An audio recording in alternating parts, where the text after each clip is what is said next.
Hello दोस्तों, नमस्कार। मैं संतोष स्वागत करता हूं आप सभी का अपने YouTube चैनल पर, जिसका नाम है बुद्ध महिमा 563।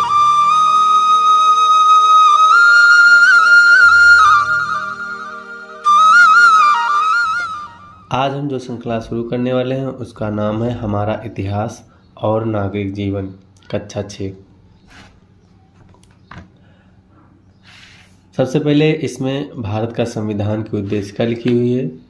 हम भारत के लोग भारत को एक संपूर्ण प्रभुत्व संपन्न समाजवादी पंथ निरपेक्ष लोकतंत्रात्मक गणराज्य बनाने के लिए तथा उसके समस्त नागरिकों को सामाजिक, आर्थिक और राजनीतिक न्याय, विचार, अभिव्यक्ति, विश्वास, धर्म और उपासना की स्वतंत्रता, प्रतिष्ठा और अवसर की समता प्राप्त कराने के लिए तथा उन सब में व्यक्ति की गरिमा और राष्ट्र की एकता और अखंडता सुनिश्चित करने वाली बंधुता बढ़ाने के लिए दृढ़ संकल्प होकर अपनी इस संविधान सभा में आज तारीख 26 नवंबर सन 1949 ईस्वी मिति मार्ग से शुक्ल सप्तमी संवत 2006 विक्रमी को एतद द्वारा इस संविधान को अंगीकृत, अधिनियमित और आत्मार्पित करते हैं।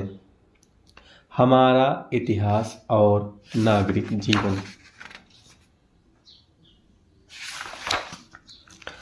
पाठ्यक्रम इतिहास। पहला, इतिहास जानने के साधन स्रोत। साहित्यिक स्रोत, धार्मिक साहित्य, धर्मेतर साहित्य, विदेशी यात्रियों के विवरण, पुरातात्विक स्रोत, सिक्के, अभिलेख, स्मारक, पुरास्थल। 2. पाषाण कालीन संस्कृति। पाषाण कालीन मानव का जीवन, पुरा पाषाण काल, मध्य पाषाण काल तथा नव पाषाण कालीन संस्कृति। 3. ताम्र पाषाणिक सांस्कृतिक हड़प्पा संस्कृति। खोज, भौगोलिक विस्तार, विशेषताएं, नगर नियोजन, कला, मिट्टी की मूर्तियां, खिलौने, मुहरें, बांट एवं बटखरे, आभूषण, सामाजिक आर्थिक एवं धार्मिक जीवन तथा लिपि, हड़प्पा संस्कृति का समय एवं अंत, हड़प्पा संस्कृति की देन, हड़प्पा संस्कृति की का समकालीन विश्व की अन्य सभ्यताएं। 4. वैदिक संस्कृति। ऋग्वैदिक काल, उत्तर वैदिक काल, वैदिक साहित्य, भौगोलिक स्थिति, राजनीतिक स्थिति, सामाजिक जीवन, आर्थिक जीवन, धार्मिक जीवन, विज्ञान एवं प्रौद्योगिकी। 5. छठी शताब्दी ईसा पूर्व का भारत। द्वितीय नागरिकरण, धार्मिक आंदोलन, जैन धर्म, बौद्ध धर्म, भारत के प्रारंभिक राज्य, 16 महाजनपद, मगध साम्राज्य, सिकंदर का भारत पर आक्रमण एवं प्रभाव। 6.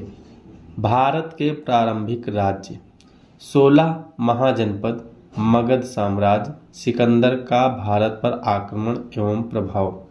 7.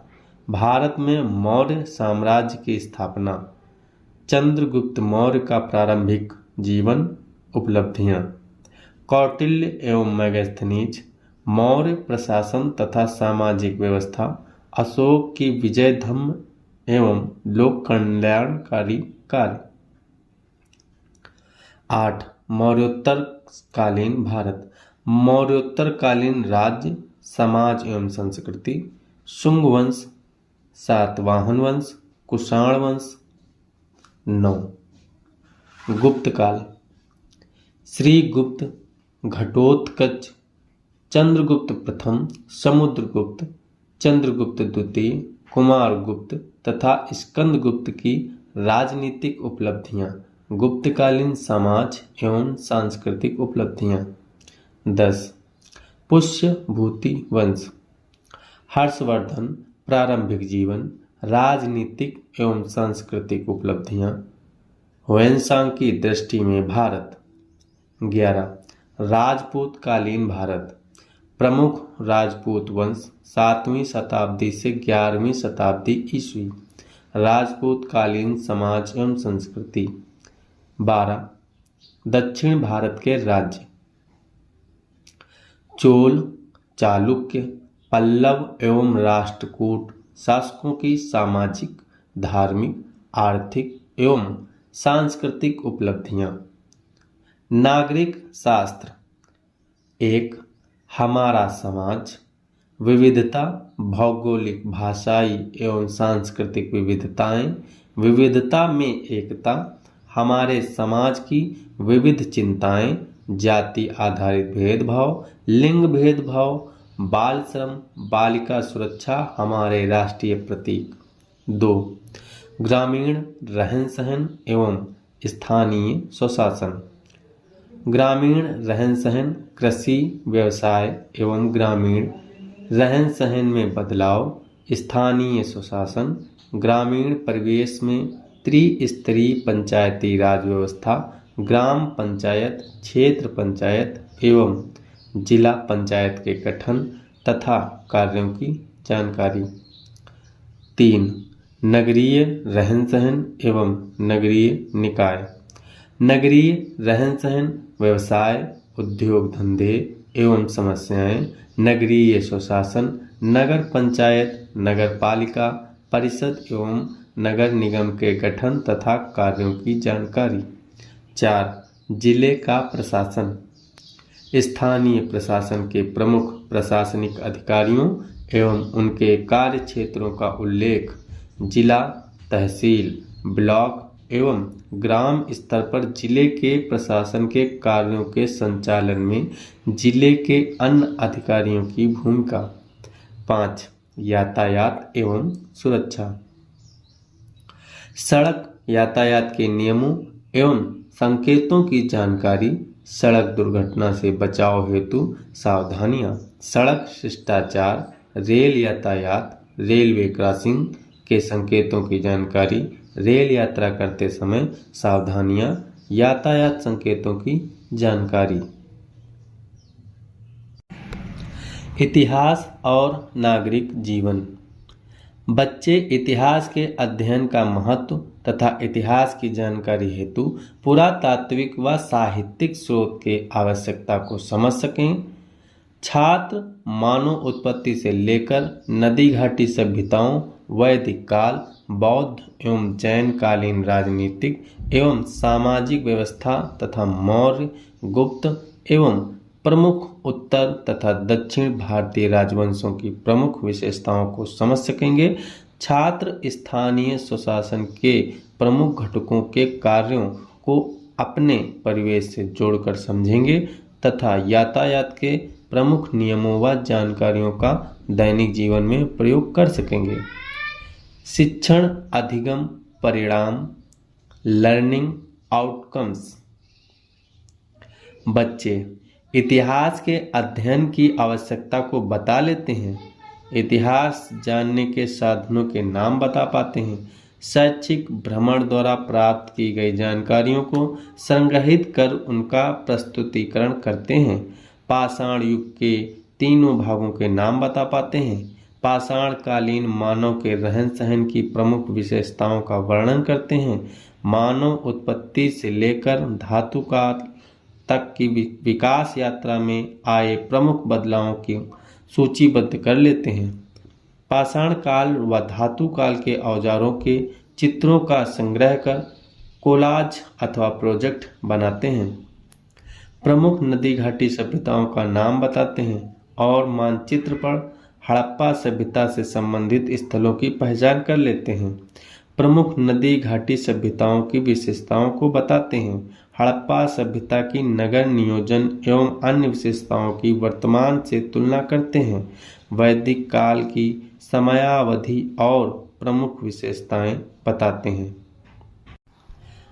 वैदिक कालीन सामाजिक व्यवस्था की तुलना वर्तमान सामाजिक ढांचे से करते हैं, 16 महाजनपदों का नाम बता लेते हैं, महाजनपदीय राजनीतिक एवं सामाजिक व्यवस्था का प्रमुख विशेषताओं का वर्णन कर लेते हैं, महाजनपदों से साम्राज्य विकास की प्रक्रिया को बताते हैं, बौद्ध एवं जैन धर्म से संबंधित साहित्य को सूचीबद्ध करते हैं, बौद्ध व जैन धर्म की शिक्षा पर चर्चा कर प्रस्तुतिकरण करते हैं, बौद्ध कला से संबंधित स्थानों के नाम बताते हैं, मौर्यकालीन प्रमुख शासकों और उनकी कालावधि को बता पाते हैं।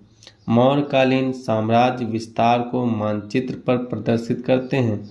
मौर्यकालीन शासन व्यवस्था की वर्तमान शासन व्यवस्था से तुलना करते हैं। अशोक के अभिलेखों के महत्व को बता पाते हैं। मौर्योत्तरकालीन प्रमुख शासकों और उनकी कालावधि तथा उपलब्धियों को बता पाते हैं। गुप्त काल के प्रमुख शासकों के नाम बता लेते हैं और उनकी उपलब्धियों का वर्णन करते हैं। गुप्त काल में संगीत, कला, साहित्य व विज्ञान के क्षेत्र में हुई प्रगति को बता लेते हैं। ईसा पूर्व व ईसवी सन के अंतर को समझते हैं और बताते हैं। 7वीं शताब्दी से 11वीं शताब्दी तक के प्रमुख उत्तर भारतीय राजवंशों तथा उनकी मुख्य उपलब्धियों को बताते हैं।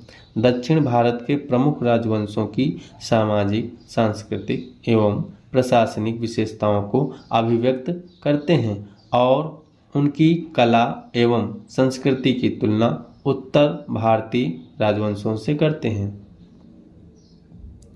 नागरिक शास्त्र। बच्चे देश की विभिन्न बोलियों, रीति रिवाज, खान पान, रहन सहन का वर्णन करते हैं। देश की एकता व अखंडता के महत्व पर अपने विचार व्यक्त करते हैं।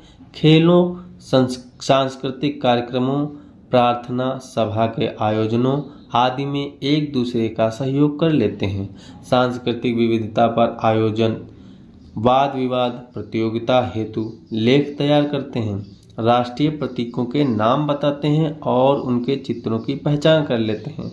उनको राष्ट्रीय प्रतीक घोषित किए जाने के कारणों को बता लेते हैं। स्थानीय स्वशासन के विभिन्न स्तरों की जानकारी देते हैं। ग्राम पंचायत का संक्षिप्त वर्णन कर लेते हैं। चुनाव की प्रक्रिया पर रोल प्ले कर लेते हैं। ग्राम प्रधान के चुनाव व कार्यों को स्पष्ट कर लेते हैं। क्षेत्र पंचायत व उससे संबंधित समितियों के विषय में बता लेते हैं। नगर पंचायत, नगर पालिका परिषद और नगर निगम में अंतर कर लेते हैं। नगर पंचायत, नगर पालिका परिषद और नगर निगम के कार्यों को बता लेते हैं। जिला स्तर तक की प्रशासनिक व्यवस्था व इनके कार्यों का वर्णन करते हैं। जिला स्तर के अधिकारियों के पद, नाम व प्रमुख कार्यों का उल्लेख करते हैं। जिला स्तर के मुख्य पदाधिकारियों के नाम बता लेते हैं। यातायात के प्रमुख नियम बता लेते हैं तथा प्रमुख संकेतों को पहचान लेते हैं। यातायात के नियमों की जानकारियों का अपने दैनिक जीवन में उपयोग करते हैं। आगे का पाठ हम कल शुरू करेंगे। तब तक के लिए नमस्कार।